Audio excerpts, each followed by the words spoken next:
Jadi dekat tangan saya ni adalah Honor 90 yang telah pun saya gunakan untuk beberapa minggu sebagai peranti harian bersama-sama dengan Realme 11 Pro Plus. Tapi dalam video ni adalah lebih kepada ulasan Honor 90 ni. Lagi satu peranti 200 megapiksel yang nampaknya tahun ni semua peranti kelas pertengahan premium berperang antara satu sama lain dengan kamera 200 megapiksel. Kita bermula dengan Redmi Note 12 Pro Plus 5G. Lepas tu kita ada Honor 90, ada Realme 11 Pro Plus, dan akan datang saya dengar banyak lagi peranti daripada China akan hadir dengan kamera 200MP. Tapi adakah Honor 90 ni antara yang terbaik yang anda boleh miliki? Sebelum saya mulakan, anda boleh lihat spesifikasi penuh di skrin sekarang.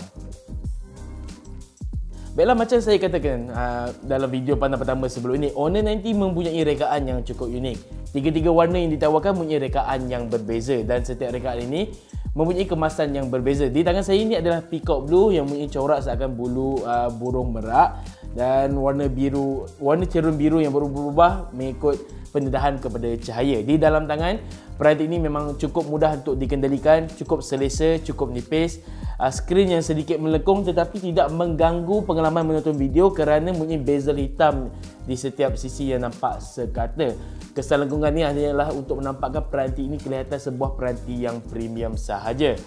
Kemudian di bahagian bawah hanya ada slot card SIM, di bahagian sisi ada setiap butang kuasa dan butang laras suara, dan bonggol kamera mempunyai kelihatan lebih kurang seperti beberapa peranti Honor yang sebelum ini dan juga mirip dengan peranti Huawei yang lepas. Saya kurang gemar dengan bonggol kamera peranti ini berbanding dengan Realme 11 Pro Plus, tetapi adalah keunikan yang Honor cuba bawakan, iaitu nampak seakan mata. Baiklah, cukup pasal rekaan dan keselesaan di dalam tangan. Saya akan cakap pasal skrin pula. Macam saya katakan tadi, skrin melengkung pada peranti ini tidak mengganggu pengalaman menonton, tapi itu bergantung kepada kandungan yang anda tonton. Kalau anda tonton video Netflix dalam skrin penuh, kesan lengkungan ini mungkin akan sedikit mengganggu pada sehari kata sahaja. Tapi lain-lain dari segi warna, menurut Honor memang dah HDR certified dekat Netflix dan juga Prime Video, dan saya telah uji menonton filem dan video dan seri TV. Kedua-dua platform ini memang nampak cantik dan menarik, dan saya memang puas hati dengan skrin. Kadar segar semula 120Hz yang cukup lancar dan memuaskan.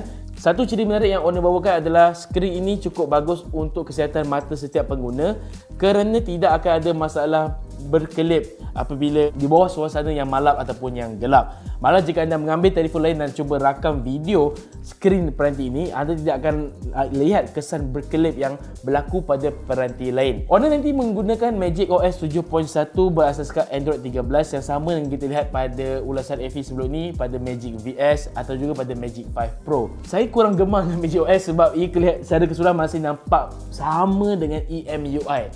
Sedangkan Honor tidak lagi berkait dengan Huawei dan sepatutnya mereka sudah pun boleh hadir dengan sistem operasi dan antarmuka yang lebih tersendiri dan juga yang lebih asli. Dan disebabkan saya sudah biasa menggunakan peranti Huawei, EMUI, Harmony OS dan sebagainya, menggunakan Magic OS tidak menjadi masalah. Malah ciri yang unik seperti Honor Share, Honor Connect, Smart Resolution, semua sudah ada pada peranti Huawei sebelum ini. Tapi apa yang Honor tambah adalah macam saya katakan tadi, fokus kepada perisian. Seperti Honor 90 ada ciri mod paparan circadian yang boleh mengubah suhu warna dan mod malam paparan mengikut piawaian Institut Keselamatan dan Kesihatan Pekerjaan Kebangsaan ataupun NIOSH. Jadi ini adalah satu perkara yang saya tidak pasti menarik ataupun tidak. Mungkin bagus untuk setengah orang lagi mereka yang ada masalah penglihatan. Dan saya juga sukakan ciri Rhythm to Your Heart dan juga Yoyo. Rhythm to Your Heart adalah satu fungsi nada dering. Tema nada dering yang anda pilih satu dan dia akan tetapkan kesemuanya mengikut tema yang anda pilih. Satu ciri yang sudah kelihatan pada Realme, OnePlus dan juga Oppo, kini ada pada Honor. Baiklah, prestasi pula. Peranti ini dijanji dengan Snapdragon 7 Gen 1 Accelerated Edition, yang mana Snapdragon 7 Gen 1 tu telah dipertingkatkan prestasi CPU-nya dan juga kemampuan GPU-nya diubah sesuai dengan Magic OS 7.1. Dari segi bermain permuah, peranti ini tiada masalah bermain permuah grafik tinggi. Saya banyak bermain Marvel Snap yang agak berat dan juga Asphalt 9. Beberapa permuah 3D pada peranti ini sedikit semput-semput lagi dan saya tidak gemar bermain permuah grafik tinggi dalam jangka masa yang panjang kerana akan mudah tertekan. Tapi Asphalt 9 dengan grafik tinggi tiada masalah. Cuma peranti akan lebih mudah rasa suam berbanding dengan peranti pesaing dalam kelas yang sama. Dalam ujian penanda arah seperti AnTuTu 3D, 3D Mark dan juga Geekbench 6, skor yang dipaparkan adalah apa yang saya jagakan untuk sebuah peranti yang dijana dengan Snapdragon 7Gen 1. Tidak begitu tinggi, tidak begitu rendah, tetapi cukup makan sahaja.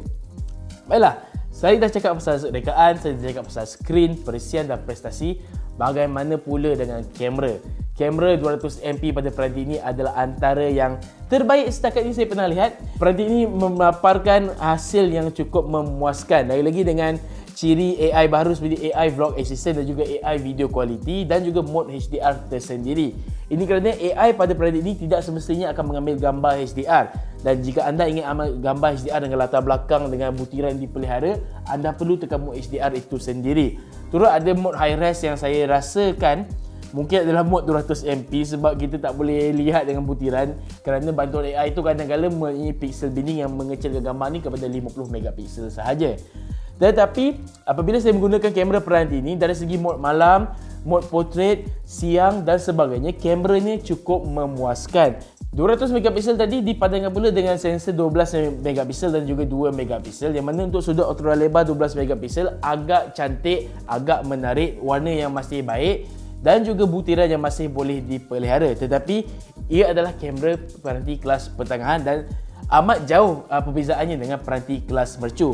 Tetapi untuk peranti dalam kelas ni, kamera peranti ini adalah antara yang terbaik. Kekurangannya adalah viewfinder kamera ini tidak memaparkan hasil gambar yang saya ingin.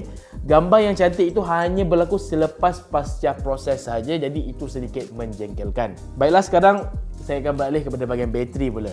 Peranti ini tiada masalah untuk mencapai 8 jam SOT untuk penggunaan yang ringan dan juga sekitar 6 jam SOT untuk penggunaan yang berat. Dengan sokongan perisian pantas Honor Supercharge 66W, peranti ini tidak ada masalah untuk mengecas daripada 0% hingga 100% dalam tempoh sekitar 40 minit sahaja. Dan saya boleh sahkan perisian pantas ni memang benar-benar berlaku. Ketahanan 8 jam untuk penggunaan yang ringan pada khidmat saya adalah cukup baik untuk peranti dalam kelas ini. Tapi peranti ini biasanya selepas 3% dia akan mati dengan sendiri sebelum saya sempat charge pun. Jadi nampaknya dia tidak ada mode yang penjimatan bateri yang cukup bagus berbanding dengan peranti Android yang lain. Baiklah, ketika video ini dirakam, harga jualan masih tidak didedahkan lagi. Saya juga agak marah dengan owner Malaysia, kenapa tak bagi harga sedangkan saya nak buat video ulasan dah ni. Tetapi di China, model 12256GB dia jual pada harga sekitar bawah 1,700 dan di Malaysia hanya akan ada variasi 12512GB. Betul tak? Ya, betul. 12GB RAM dan 512GB storan dalaman. Anggaran harga saya adalah peranti ini mungkin akan dijual pada harga sekitar bawah 2,200 ataupun bawah 2,300 jika ia betul-betul ingin bersaing dengan peranti pesaing di pasaran sekarang. Jika ada harga rasmi ini, anda boleh lihat ia tertera di bawah sekarang. Ni. Okey. Baiklah, itu sahaja daripada saya, Fahim. Jumpa lagi dalam video amal akan datang. Assalamualaikum.